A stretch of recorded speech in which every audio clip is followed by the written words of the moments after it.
zay azo fema zao manomana koa zay amin'ny hoe ny candidature ny anay be tratranay raha Madagasikara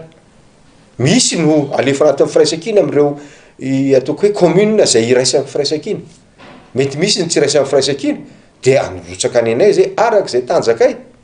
de mba iangavy mipiara mitolona zany hoe anaty mivalabe fanoerana hoe mba ny anay ane le ato be salampy ato na ny anay ane ny anaka andao mba hifanampy ao zany a zavatra pakady eny an-dalana eny zany fa ny hevitra fototra ty ambony a de fahafantarana fa ny firaisakina ihany no hery a ao anatin'izao manjoan'ny firenetsika zao nanamafiatrany rivo rakoto vao fa fitaratra ny endrika nasehon'ireo antoko fanoerana tany Frantsa faranteo tsy maintsy ao anatin'ny firaisankina ihany no ahafana manovany zavamisy sy manatratra ny tanjona efa napetraka ho hiatrany ny efa nazavana. Eo amin'izay vaovao manodidina ny fifidianana izay tahotrian'ny todiany natao ny taona 2022 ny any fanjakana ankehitriny ka marisarisa amin'ny fanatanterana ny fifidianana ho ben'ny tanàna ho ny mpanaraka raharam-pirenena sady mpanolotsain'ny tanàna Clémence Armirina zary ny olana ho an'ny komina Antananarivo renivohitra hanaovana sorona ireo komina mila ben'ny tanàna tokony efa iova manerana ny Madagasikara ho ny fanazavana mbola nofiratsy tsy mampatora zero ihany koa ny vokatra teto Antananarivo nandritra ny fifidianana solombavam-baokiny fanajajina. Raha ny daty natolotra dia tokony amin'ny fahenan'ny volana aogositra izao no mandeha ny fiantsona mpifidy an-Datsabato ataon'ny gouvernemanta. Mbola tsy nankatoavana nefa ny daty irosona amin'ny fifidianana ho ben'ny tanàna atreto ary mbola tsy andrenesam-peo ny fanjakana momba ity fifidianana manakaiky vahoaka ity. Misy politika ambadika ny zavamisy hoy ny mpanao politika sy ny mpanaraka ny raharam-pirenena tsikatra hoy Clémence Armirina fa ny olan'ny fanjakana eto amin'ny tanàna Antananarivo renivohitra no sakana tsy ampandehanana ny fifidianana manerana any Madagasikara. Vote sanction mantsy no andeha eo. Lasa fijeriko azy manokana ohatrany hoe matahotra n'ilay itodiny natao ve satria tamin'ny 2009 fantatsika tsara fa ben'ny tanàna nanongana ny filoham-pirenena dia noho izay tahotra izay koa ve no mahatonga n'ilay hoe mbola tsy rosoana foana ilay fifidianana ben'ny tanàna satria lasa stratégique be ilay Antananarivo zay ve ilay izy dia nefa ny amiko manokana ny ben'ny tanàna Antananarivo mitovy amin'ny ben'ny tanàna rehetra manerana Madagasikara ihany a mijery ny mahasoa ny mponina manadio ny miantoka ny fahadiovan'ny tanàna miantoka ny filaminantsena miantoka ny filaminan'ny tanàna amin'ny ankapobeny amin'ny alalan'ny fanazavana ny elakelatrambo sy ny sisa dia tokony apetraka amin'izay ilay izy fa raha ohatra ka hoe no ny ahahany amin'izany ny tsy androsoana ilay fifidianana dia hosahirana eto zany ireo ponina mihitsy no sahirana satria lasa ilay kahana Antananarivo no amatorana Madagasikara ray manontolo mikasika an'izay kajikajy zay dia amiko manokana zany lesoka ny tamin'ny 2024 fa tsy ny lesoka tamin'ny 2024 ny tsy tokony hirosoana ny amin'izany fifidianana ben'ny tanàna amin'ny ty taona ity raha ny tokony ho izy dia amin'ny volana novambra raha ny tolo-kevitra avy amin'ny komity mikarakara an'izany fifidianana izany. Miresaka fifidianana ben'ny tanàna izany dia ny vondrom-bahoaka paritra ny resahana zany hoe ireo olona tena akaiky ny vahoaka no vidiana ireo olona akaiky ny vahoaka no izay ho tafapetraka rapitsy no andray ny fitantanana ny tanàna ao anatin'izany ka mbola iandry an'izany kajikajy zany ve ny faniriko dia mba tsy hisy tsony zany kajikajy politika izany fa tena hijerena marina ny mahasoa ny vahoaka manerana Madagasikara mba tsy ho afantoka fotsiny foana amin'ity kahana Antananarivo ity no hijerena ny mahakasika Madagasikara ray manontolo. Ny fitoran'ny teny nataony ny fitondram-panjakana amin'izao ny amin'ny filazana fa olona miaraka amin'ny fitondrana ihany no afaka mampandroso ny tanàna. Ny angarana manokana Antananarivo no mena famatsimbola ny ben'ny tanàna lany tamin'ny taona 2024 saingy fako tsy voaroka piasa tsy mandray karama lalana tapitra potika izany no zavamisy tato anatiny 4 taona ny itondrana. Ka amiko zany raha misy no miteny an'izany amin'izao fotoana izao hoe tsy maintsy miaraka amin'ny fitondrana satria rehefa miaraka amin'ny fitondrana dia tokony handroso ny tanàna dia hoe diso zany ary zareo ihany nandiso an'izay ny olona napetraka antoky amin'ny fitondrana ny tantana ny tanàna ihany no nandiso an'izay ndeha ataontsika hoe teny filamatra nentina nambabona ny fon'ny mponina Antananarivo tamin'izany fotoana izay. Ankehitriny rehefa diso zay kajy zay rehefa diso zay filamatra zay dia araka ny teneniko teo Antananarivo ny tena maharaka ny vaovao rehetra momba ny zavamisy atao amin'ny firenena dia lasa mifototra any amin'ilay antoka eo fitondrana zany zao zay kajy zay amin'izao fotoana izao mazava be zany sarotra mba tsy tenenana hoe kely tena kely bitika ny chance hoaniny antoka eo amin'ny fitondrana ny amin'ny azahoany ny toerana eto amin'ity Antananarivo ity raha resaka be ny tanàna aloha ny resantsika. Nanamafy hatrany Clémence Raharnirina fa lesona mampanonofo ratsy ny mpitondra ankehitriny ny voka-pifidianana ho solombavam-bahoaka teto Antananarivo renivohitra izay saika podro avokoa ny akamarony saingy ny arana hita ny zavanisy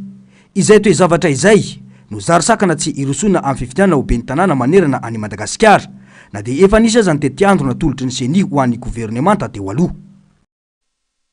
Vaovao-ny raharam-pirenena hatrany eo ampiandrasana ny fahateran'ny gouvernemanta vaovao tarin'ny praiministra teo aloha mbola voatazona andray izany toerana izany vahoaka malagasy ankehitriny miteraka fanokevitra maro ny mety ho firafitry ny gouvernemanta vaovao io. Maika ny fanarenana ny firenena izay mikatso tanteraka ankehitriny ho ny mpanao politika ary mila olona teknisiana ny famahanjandy. Raha mbola izao fitondrana izao mihitsy ny mbola eo tsy misy azo antenaina ho kosa ny olom-pirenena. Fanadihadiny eo amin'ny sariny ny Artanjona.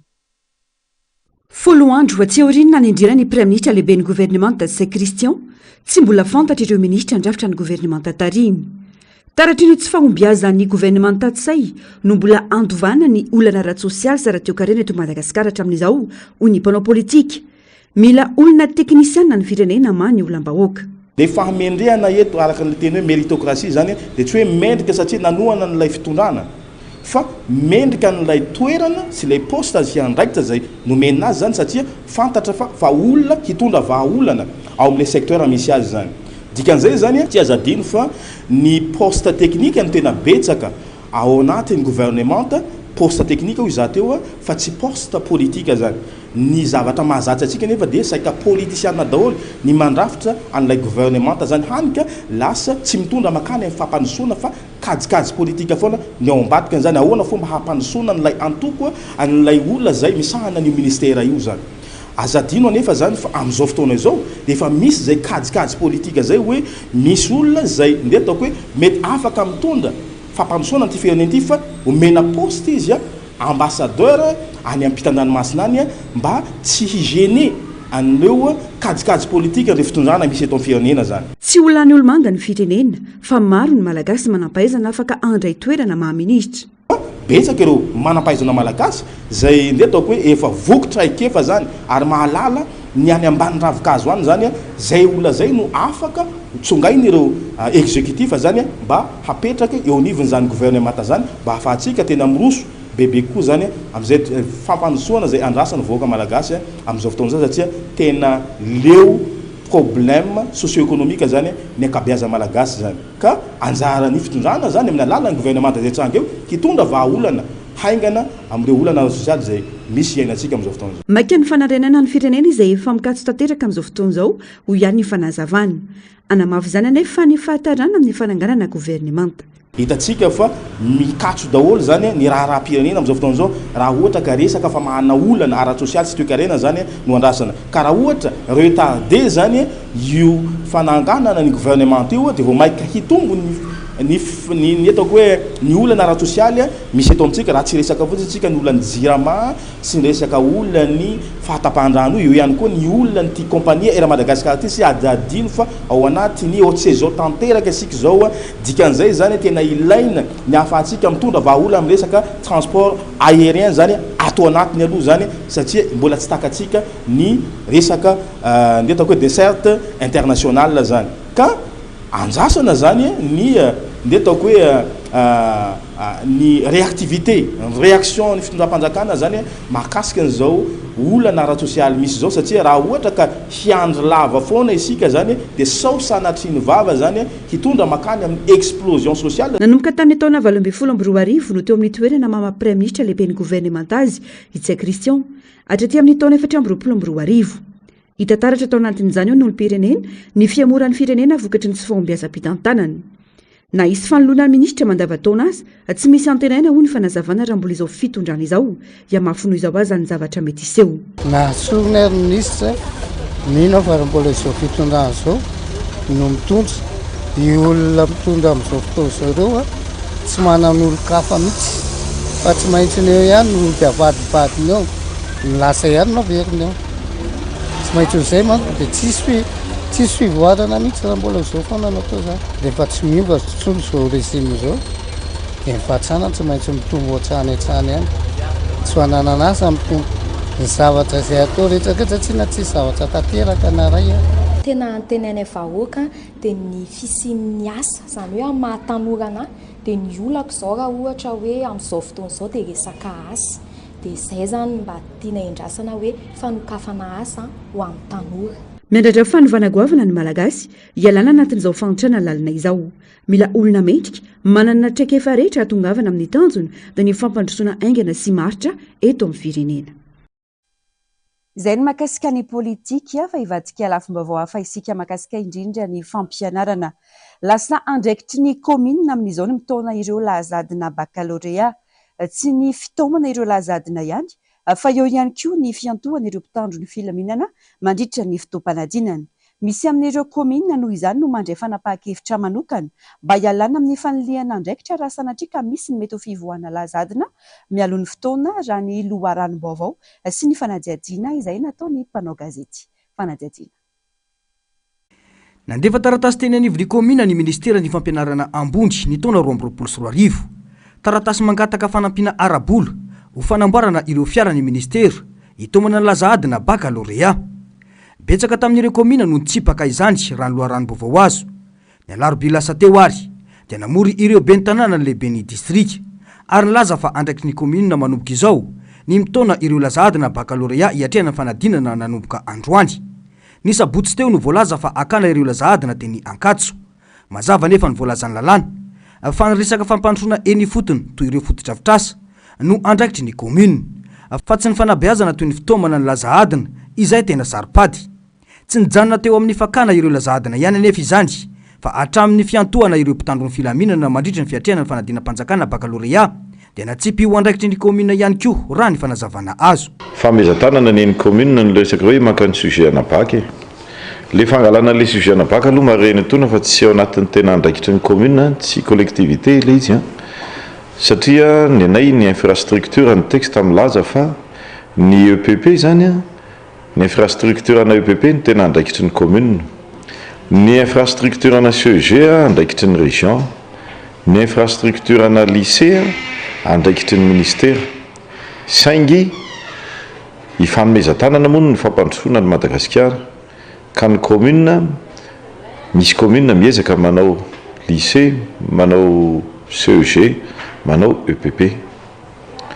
Ny pédagogique zany tena tsy hidiran'ny commune mihitsy raha ny texte. Zany hoe fifanomezan-tanana no atao satria misy hoe fangatahana fifanomezan-tanana. Tamin'ny sabotsy teo dia ny fametanana hoe aka ny sujet anabaka dia ny fotoana dia teny Ankatso. Nanomboka tamin'ny 9 maraina no teny ny atao hoe niraky ny commune. Mandra-pahatonga ny amin'ny 3 maraina ny alady mbola tsy mivoaka le sujet.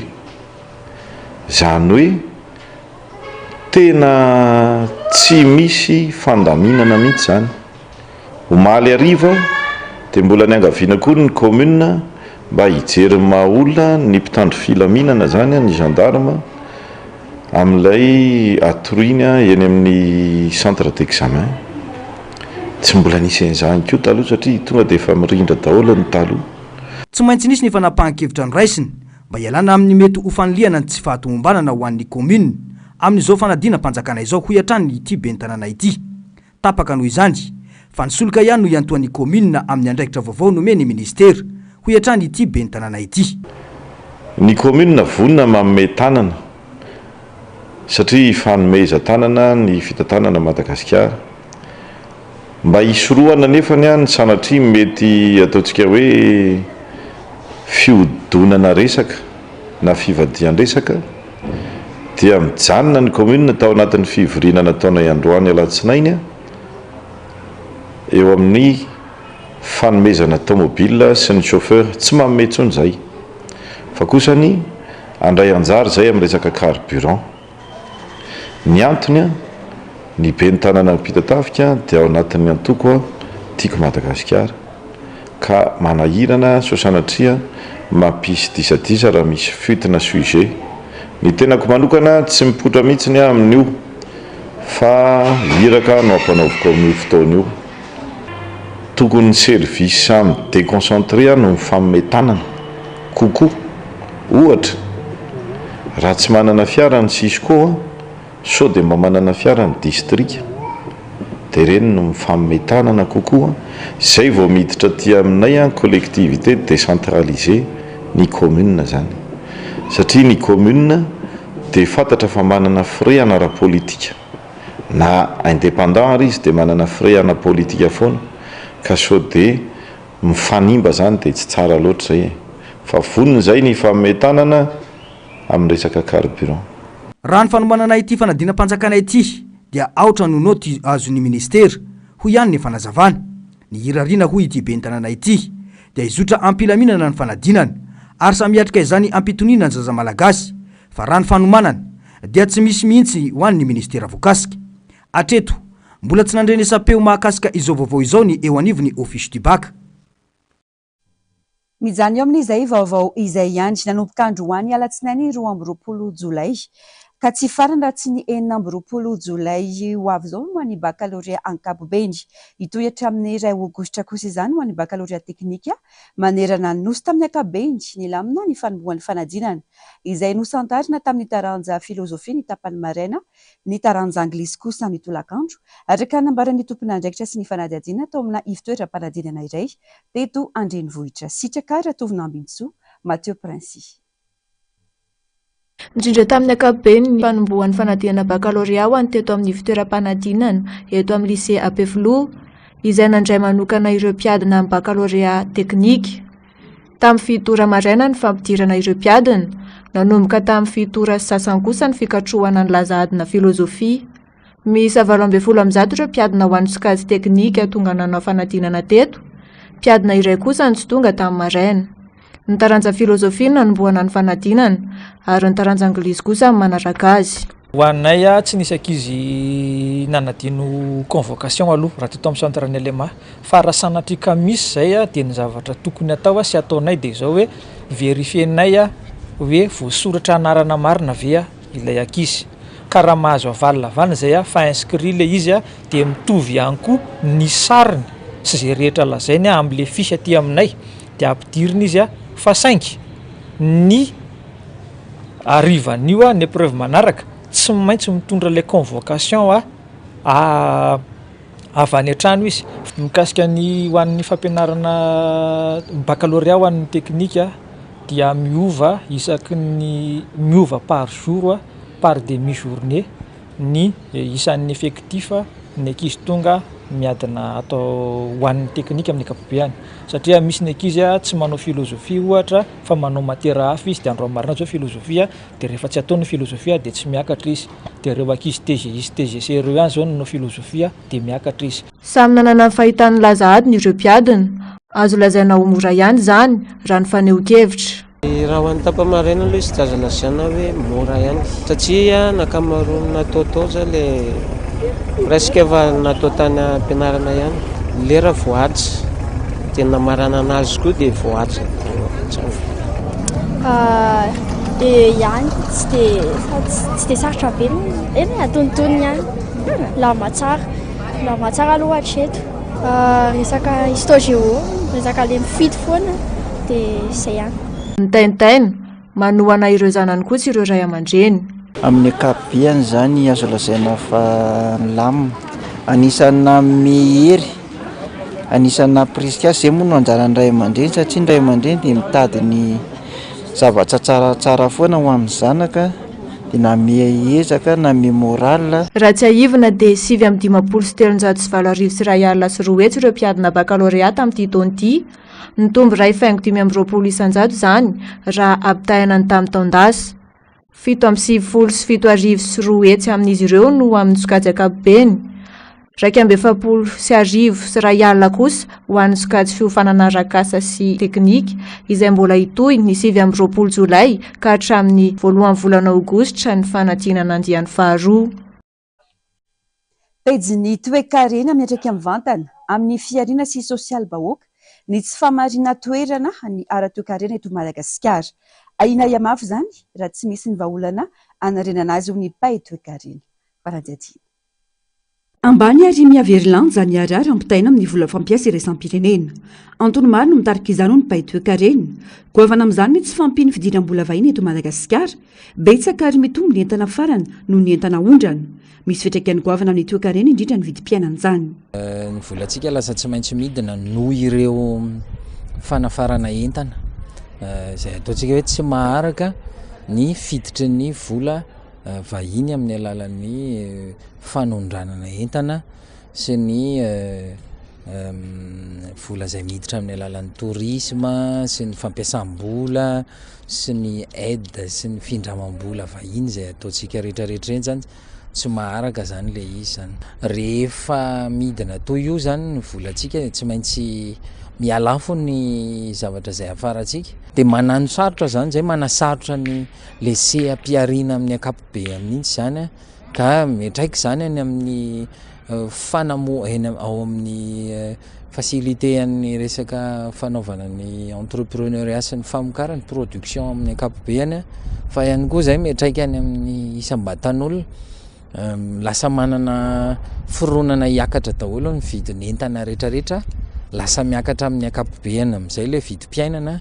dia nefa le fiakatra le vidim-piainana mandeha mafimafy kokoa noho ny fiakatra ny fidiram-bola ny tsirairay zany vola miditra, zany hoe ny famokarana zany lasa tsy maharaka ho azy ny antsika fa lasa fanjifahana daholo zany. Misy ny vahaolana foiezaka sy lavitrezaka narenan'izany ho ifanazavany. Dia tsy misy afa-tsy ny fandrisihana an'ireo mpisehatra ao amin'ny fandrarahana sy ny famokarana anatiny zany reny zany aloha tsy maintsy aporisihana izy na amin'ny resaka rafitra lalàna izay esany ny eo ihany koa ny tontolo amin'ny akapobeany izay entiny mamokatra sy ny sisa izay zany ny foiezaka aloha. Aton'ny ezaka moa zany raha ny amin'ny aton'ny ezaka dia ny resaka famporisihana ny exportation zany, ny fanondranantsika, ny fanondranana entana makany amin'ireo firenena izay miara-miasa amintsika fa tsy mijanona amin'ireny ihany fa mitady firenena ihany koa ahafahana mandefa ny lalam-barotritsika vaovao zany. Ny tena lavitrezaka zany dia tena ilay politika mihitsy no aharindra synchronisena tsara zany ilay politika ny vola sy ny fampiasam-bola eto Madagasikara satria isan'ny atao hoe manamora zany zay ny resaka stabilisation an'le ariary fa ihany koa ny fampiakarana ny vidiny ny fahefa-mividiny tsirairay sy ny vola miditra ao anatin'ny isam-batan'olona. Aina ho mafy ny fahavoazana raha tsy voafeny ny fanondranana sy ny fanafarana entana, mitaky finiavana ny fanatraran'izany.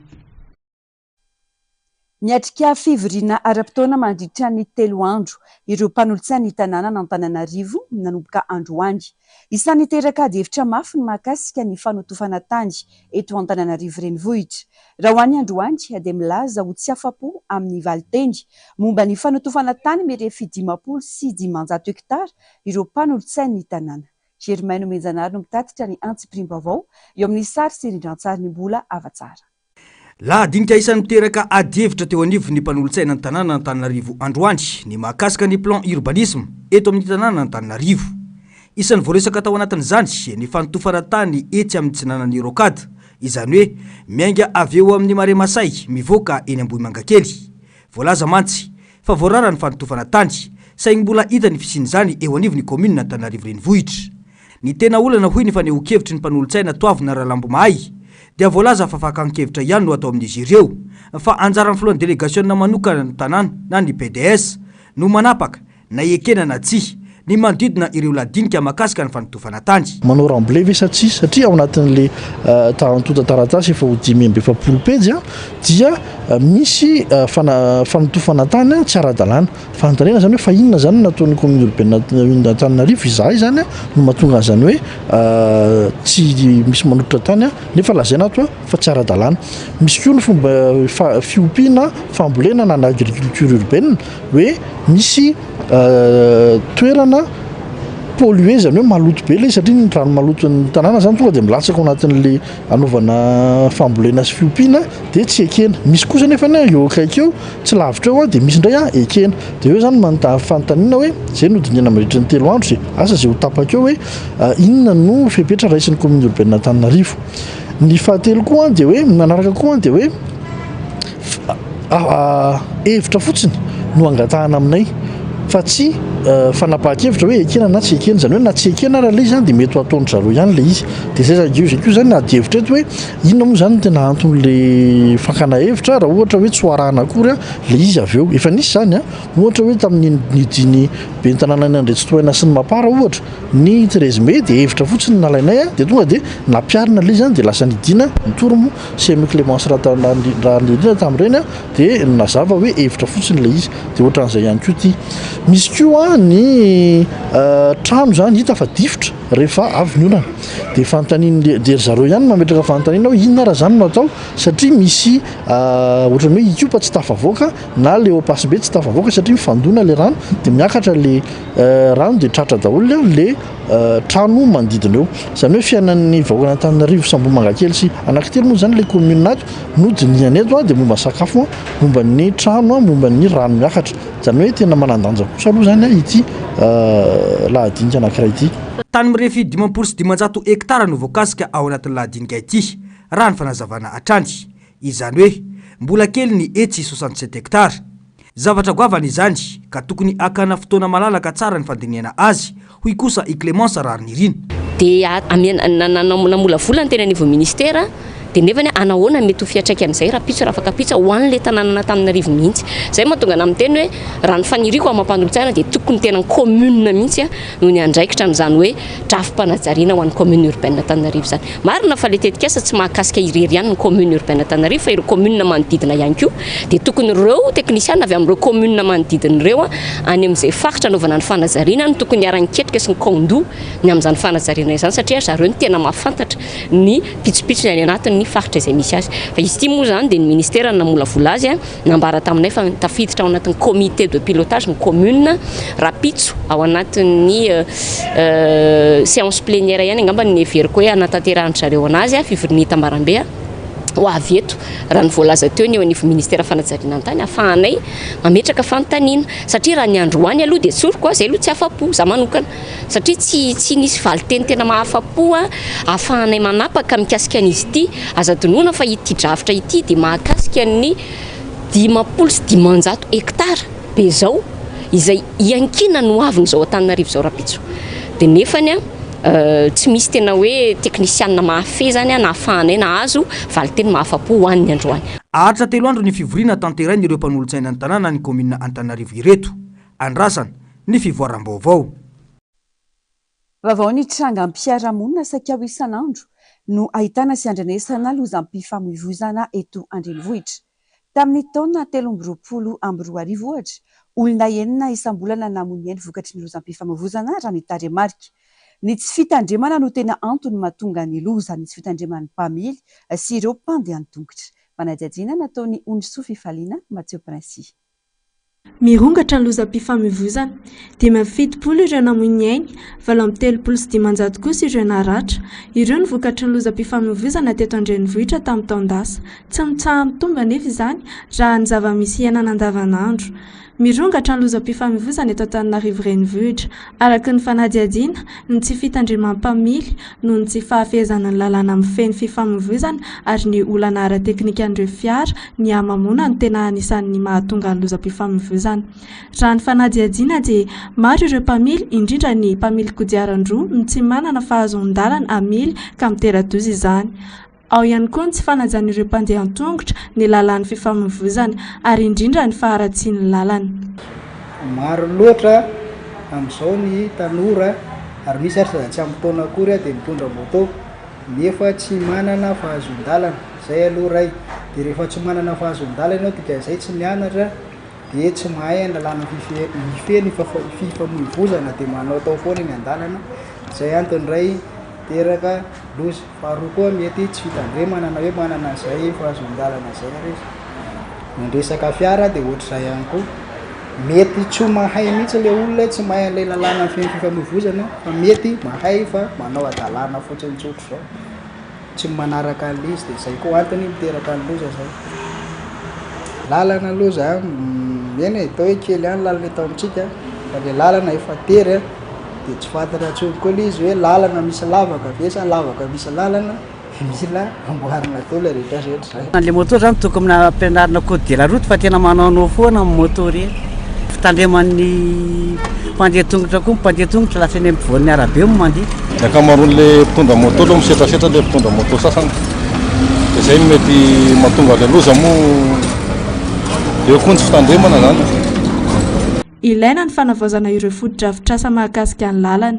eo koa ny fampahafantarana sy ny fampianarana an'ireo mpampiasa lalana rehetra na ny mpamily na ny mpandeha tongotra ireo lalàna mifeny fifamoivoizana mila vaozana araka ny tenao fotodrafitrasa zay apetraka daholany sy ny le sorotera eny amin'ny arabe aloha fa mpamily mamantatra an'izay tokony ataony eny an-dalana eny faharoa ny olo-pirenena tsirairay mihitsy ny mila tezaina ampahafantarina ilay lalàna mifeny fifamoivoizana satria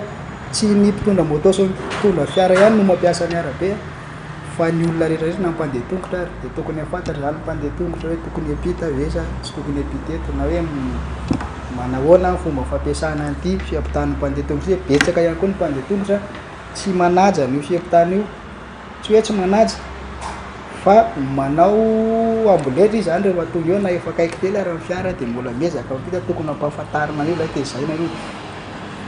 tiako teny zany tokony hoe asina fandaharana amin'ny radio sy tele hoe isan'andro sa hoe amin'ny facebook mampianatra n'olazay sa hoe ampidirina anaty programme mpampianarana tsy fantatra miankina amin'ny olona fanjakana angambany afaka manay an'izay vavao ny fahasalamana kosa indray misy ny trangana retina lagaly eto Antananarivo amin'izao fotoana izao raha ny fanamafisana nataon'ny mpitsabo tsy miankina iray aretina vokatry ny loto ny lagaly ary ahina isy fahasarotana sy hiparitaka aingana raha tsy voatsabo aingana sy ara-potoana hoy ny fanazavana manadihadiny eo amin'ny sariny ny ari-tanjona nanomboka ny volana May lasa teo ka hatramin'izao mandray ny tanan'olona voan'ny lagaly ny mpitsabo iray nanaovana fanadihadiana nahitana fitombona ny trangana aretina lagaly amin'izao fotoana izao ary nitokoditra mahazo no isikajin'olona rehetra ny lagaly azo avy amin'ny loto sikatsentra na parazita fa tsy otrika aretina ny lagaly raha ny hita zany amin'ny olona raisina sy ny raisina izay dokotera mitsabo zany dia mihabezaka ny lagaly ny areti-koditra zany mety maro mampatonga anazy ny fahaloton'ny tontolo iainana zany amin'ny amaloto eo koa ny atao hoe fahaforetran'ny olona zany ny amaloto koa ny manodidina sy ny olona zany dia lasa misy aretina maromaro zany azo avy amin'izay dia arisan'izany ny lagaly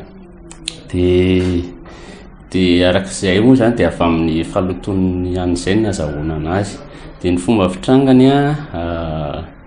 mety mangididy aloha ilay olona zany mangididy amin'ny vatana rehetrarehetra dia avy eo mety misy mibotsin-drano kely amin'ny ina fa amin'ny ratsan-tanana iny dia aty amin'ny vatana aty dia mangididy be mihitsiny mangididy somary misy rano miangona kely eo amin'ny lohany ary vaky zany ka miteraka hididy mafy eo amin'ny hoditry ny olona iray izay no fisehon'ny lagaly miparitaka aingana amin'ny vatany zany rehefa mihoatra ny olona iray mifindraingana ihany koa ny lagaly amin'ny alalan'ny fifampikasohany tsy ranoko ny fitafiana ny fitaovana isan-karazany no kasian'ny olona mitondra ny aretina miteraka fahasarotana ity aretina ity arahina hiparitaka be raha tsy voatsabo aingana sy araka ny tokony ho izy lagaly moa zany dia areti-koditra dia amin'iny tsy rangoka iny zany matetika ny famindran'ilay izy amin'ny alalan'ny na fikasohana zany fampikasohan-tanana na ny akanjo fanakalo famezivezy eo zany dia mety mampatonga an'ilay fifindran'ilay aretina izy zany raha hoe tsy mahazo traitement anina dia mety mirongatra be mety vatana rehetrarehetra mihitsy zany no anina dia mety misy microbe hafa mahazo hery zany dia lasa miteraka manao surinfection zany no lasana anazy dia mety hanimba ny hoditra zany lasa cicatrisation lasa ratsy be dia ilaina noho izany fanaovana madio ny fitandrona ny tontolo iainana sy ny manodidina rehetra zava-dehibe ihany koa ny fampiasana rano madio azo antoka tsy misy tsara lavitra noho ny fanantonana ampitsabo ihany koa raha misy tranga mampiayay izavona voalohany dia eo amin'ny fitandrovana an'le izy zany mba tsy hiparitaka dia resaka fahadiovana zany a iny zany mila atao ampianarina amin'ny olona mba mila madio zany a ao an-trano dia ho an'ny olona efa tratran'le aretina zany a dia ilaina zany ny manadio ny lamba sy ny lamba fitafy rehetrarehetra sy ny akanjo zany a mba tsy famindra zany le olona dia ilaina zany désinfectena mihitsy izay ny raha misy trangana lagaly zany ao anatin'ny trano anankiray ao anatin'ny tokantrano iray dia ilaina zany fanadiovana ny fitaovana rehetrarehetra sy ny zavatra rehetrarehetra mikasika ny vatana rehetrarehetra zany. Ankoatra io marobe ireo aretina mipoitra vokatry ny fahaloton-drivotra sy ny tontolo iainana amin'izao fotoana izao. Ny maloto ny tontolo iainana dia misy ny trangana aretina zany a izay mahazo ny olona dia anisany zany ny aretin'ny tovam-pisefona zany mihamaro zany ny olona indrindra fa mihasepotra na dia hoe tsisy aretina amitaiza ary na hoe tsisy asmatika zao matetika zany matetika no hitanay hoe mihamaro amin'izao satria na dia hoe tsisy fianakaviana asmatika ary taloha dia lasa misy trangana fisoika zany amin'ilay olona amin'izao fotoana izao lasa mihamaro zany ny olona mila fisaboana amin'ilay sepotra zany amin'izao dia anisan'izany koa ohatra ny aretin'ny gripa sy ny aretin'ny atao hoe pneumonie zany raha hoe ny zazakely a pneumopathie moa ny amin'ny olon-dehibe dia iny zany matetika no mihamaro amin'izao satria mialoto ny tontolo iainana dia any amin'ny taovam-pisefona ny tena tratra voalohany. Mifampiankina betsaka ny fahasalamana sy ny tontolo iainana mitaky ny fahatongavan-tsaina sy fandraisana andraikitry ny rehetra ny fitandrona toy ny anakandriamaso ny tontolo iainana ka naja ny fadio ka hisorohany eo aretina mety andoza. Vavaony kolotsaina kosa indray andrianiko ny teniko ny hafa ihany koa feheziko mbola sarotsarotra nefa izany raha eto antsika eto Madagasikara na dia eo aza ny ezaka ireo mpanoratra avitsy ireo manjifa ny asa soratra malagasy kanefa lafo ny sara ny fanotana ny boky iray santionany amin'ny olana sedraina azontsika malagasy mifehy ny tenitsika izany araka izao fanadihadiana nataony miarosora ary mampianina sy mbola avatsara amintsika izao. Mahavelom-bolo ankehitriny ny fitombon'ireo mpanoratra malagasy eto an-tanindrazana na monina ny ivelany miazakazaka makany amin'ny famokarana ireo karazana asa soratra malagasy izay tandroky ny kolontsain'ny firenena. Miara-misalahy izy ireo ary tsy mikely soroka amin'ny famoahana ireo asa soratra kanto sy sokajin-jady soratra samihafa entina ampialana voly sy hidezana ny fiarahamonina malagasy. Ampahany amin'ny malagasy ihany nefa sisa ankehitriny no liana amin'ny fanjifana boky mirakitra asa soratra malagasy eto Madagasikara ankoatra ireo sokajin'olona vitsy izay tsy maintsy mividy boky ilaina amin'ny fianarana rantovina. Izany antony mahatonga izany ny fahazarana ny zary lasa toetra raiky tapisaka amin'ny malagasy ny amin'ny fitiavana mihaino sisa fa tsy tafiditra anaty famakiam-boky intsony. Manana fitiavana an'ilay asa soratra kanto ny olona amin'ny ankapobeny fa ilay hoe izay le fitiavana izay hivadika ho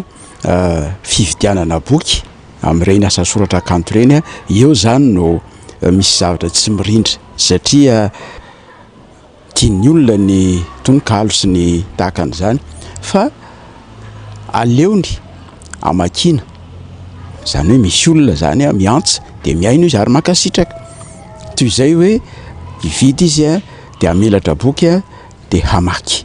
Tsy mora ny mamokatra boky iray ho an'ny mpanoratra voakasika izany satria antapitrisany ny volalany miainga amin'ny fanoratana ny boky hatrany amin'ny fanontana azy saingy efa mivoatra ny teknôlôjia ankehitriny ka mirona manaraka izany ny akabeazan'ireo mpanoratra entina namorana ny famoahana boky. Mandringa nefa izany raha tsy ny fitiavana malagasy manjifa sy mamaky ny boky avoakan'ireo mpanoratra malagasy. Sarotra mamoaka boky ny antony lafo be daholo ny zavatra rehetra ilaina amin'ny famoahana boky kanefa amin'izao fotoana izao noho ny fivoaran'ny teknôlôjia samihafa ary saika ny akamaroan'ny mpanoratra amin'izao fotoana izao reny le mpanao asa soratra kanto ireny zany dia mamiditra amin'izany lalakevitra zany hoe izy tenany ihany no manao an'le izy zany hoe sady manoratra izy zany no manota no mivarotra. Maro ireo vokatra avy amin'ny asa soratra malagasy hiteny amin'ny trano fivarotam-boky raha ny eto an-toerana no asinteny saingy ny mpanjifa no vidy anisy vokatry ny tsy fampiny fahefa-mividin'ny olona ary koa tsy fanana malagasy finiavana ny jifa ny boky voasoratra amin'ny teny malagasy raha ny fanazavana trany. Voalohany aloha vokatry ny teknôlôjia izay miditra eto amintsika ny riba vahiny izay tena misintona dia misintona tokoa ary tsy voafena hatrany ampianarana ara hoe ahoana no ahafahana amin'ny fiain'io resaka teknôlôjia io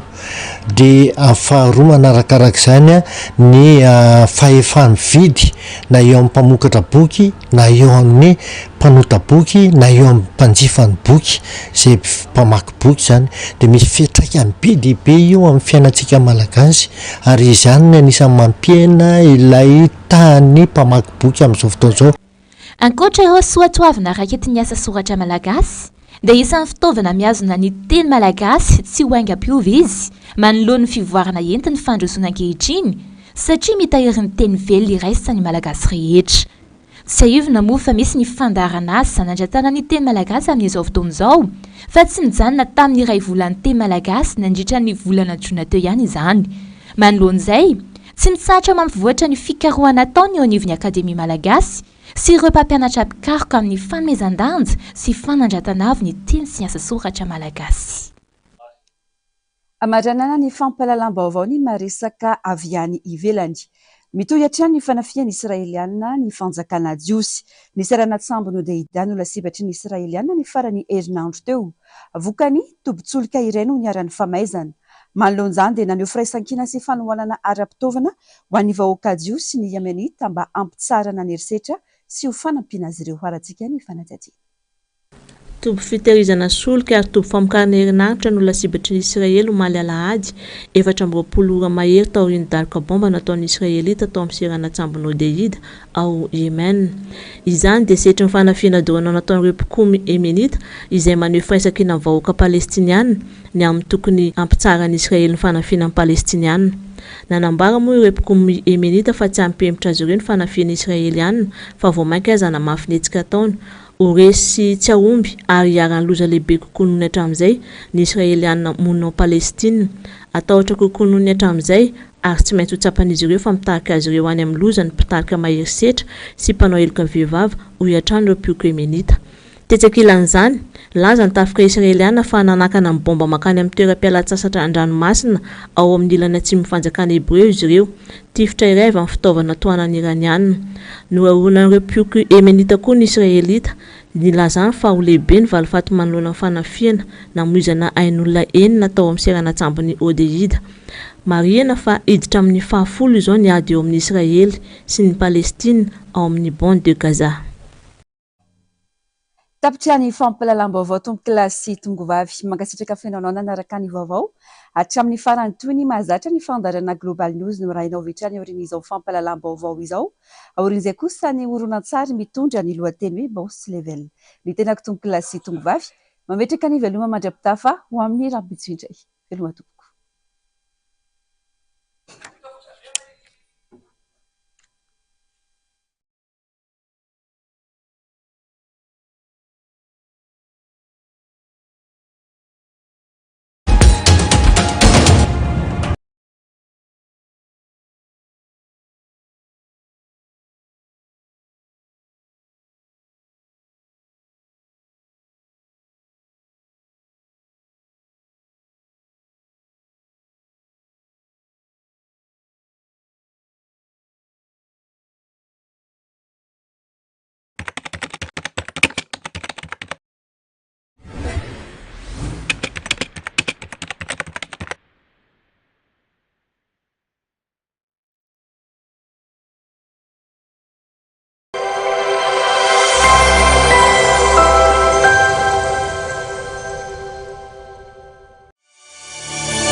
l'annonce fait l'effet d'un coup de tonnerre. Dans une lettre à la nation, Joe Biden annonce au peuple américain qu'il renonce à se présenter à la présidentielle de novembre prochain.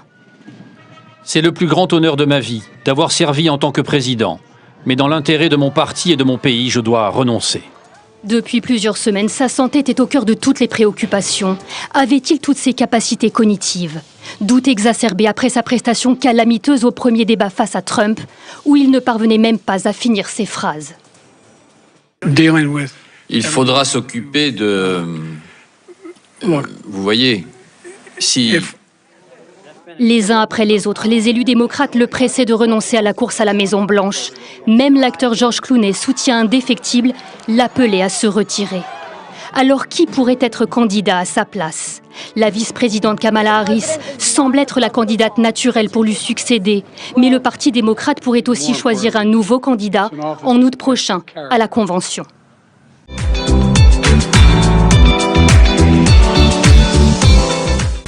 Les autorités de Macédoine du Nord tentent toujours de contenir une trentaine de feux de forêt qui ravagent le sud